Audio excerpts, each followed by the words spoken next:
if you could also introduce the team of people who are here with you and then share your story. Absolutely. Well, thank you so much for having us here this morning.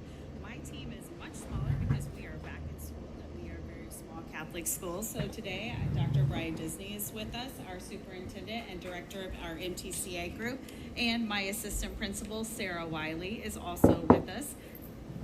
Yeah. Okay, all right. So I'm going to give a little short just background about Central Catholic. I also dodged some cones this morning, but we also are located 10 minutes from here, so I didn't quite have the same drive that Evansville had. So Central Catholic was founded in 1974, and it is a merger of 5 South Side Indianapolis parishes. Central Catholic now serves 239 students from across our metro area. 97% of those students identify as Hispanic, multicultural, or multiracial, or Black, and they represent 11 countries across the world. At home, they speak English, Spanish, and Swahili. Our real challenge became when we learned of the new Indiana IREAD 3 law that required students who did not pass this assessment to attend summer schools or had the risk of retention. In my mind, I'm calculating how many kids can I fit in a classroom, who's going to teach these students, and where am I going to find these teachers. So there was a lot going on in my brain before we even got to some of these points. We know that language acquisition takes 5 to 7 years, and that is if the stars are all aligned. So there was, the timeline for our students was not there, and we were concerned what this could really look like for Central Catholic. So in the 23-24 school year, 77% of our second graders did not pass that IREAD test. So we knew we had to act quickly. We needed to be strategic about what we were going to do, especially for the multilingual learners that were left in our care, who make up 66% of our students in grade 1 through 8. Most of our students come to our school speaking Spanish in pre-K and stay with us, so we do get them for the long haul, which is a beautiful thing. And a lot of them do quickly become fluent, not assessed through the WIDA, but there is still that group that really is still acquiring that English, and there's lots of factors for that. So in the summer of 24-25, CCS partnered with the Literacy Cadre program. We're paired with the University of Indianapolis and found ourselves a Literacy Cadre coach. And our leadership team, which is composed of our administrators, our E&L teachers, our special education teacher, and our cadre coach, began developing the plan that I'm going to go over here that has led to the success that we saw this year. We really decided that we were going to go with a 3-pillar approach for us. Data, which Evansville spoke about. Data drove all of our decisions and interventions. We start with our home language survey for our new students that come to us and returning students that we've had. We reference those to see. We also, the WIDA screener was great information for us just to see where those levels are and what students would need to be identified as a language learner. And then our annual WIDA access that those students who are identified then take. Multiple measures of data for us. Obviously, IREAD 3 from the previous year. We use IREAD in our school, so we're able to give those diagnostics and see where the students are lying. WIDA, the dyslexia screener, we used the MAP screener last year for that. And then just the phonological screeners that we use. And that really, our cadre coach was the catalyst for so many of those things. We have always had Orton Gillingham. We use foundations in our school as well, but we also added a second layer, which was the Haggerty Bridge the Gap, and that really was where we started to see the difference for our kiddos.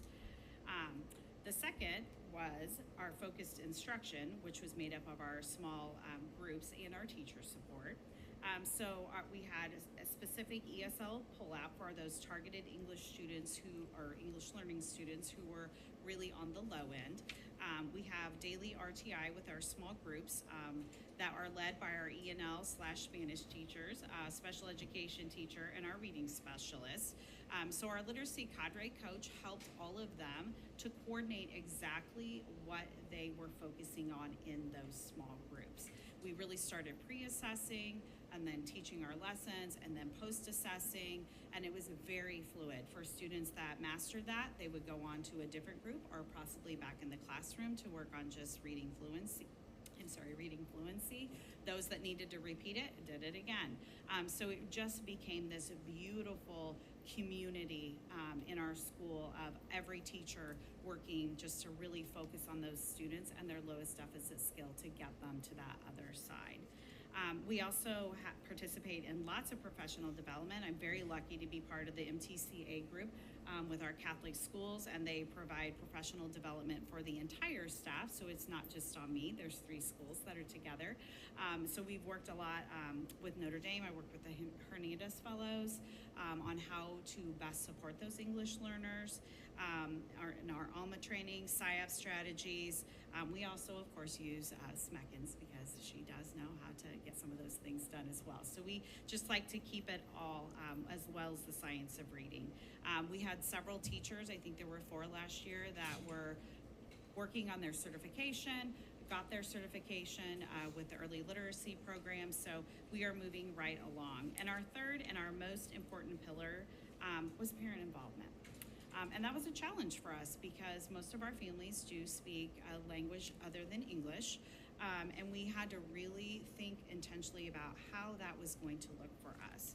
And we decided that we were going to have grade level meetings. I knew early on we were going to have some courageous conversations about what this could look like for our students.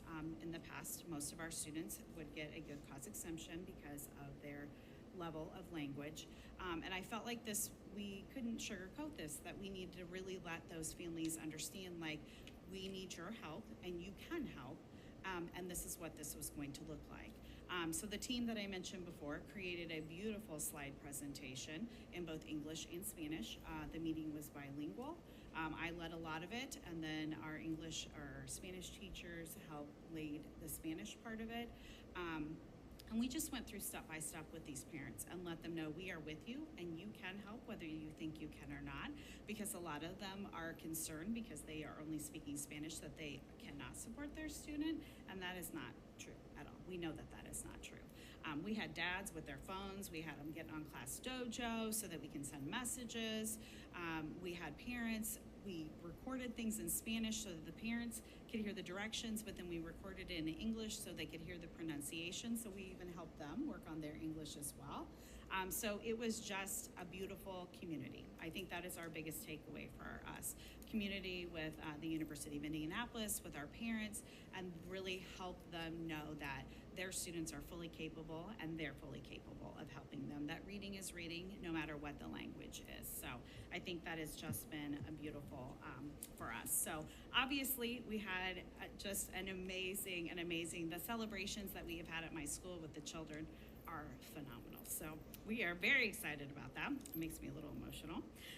So we are continuing this journey, and we have already started intervention groups. We knew last year when we left at the end of the year what it was going to look like for second grade. We have already started putting those small groups together, working with those very same group of people on what we are going to focus on to make sure that we get those kiddos across the line again.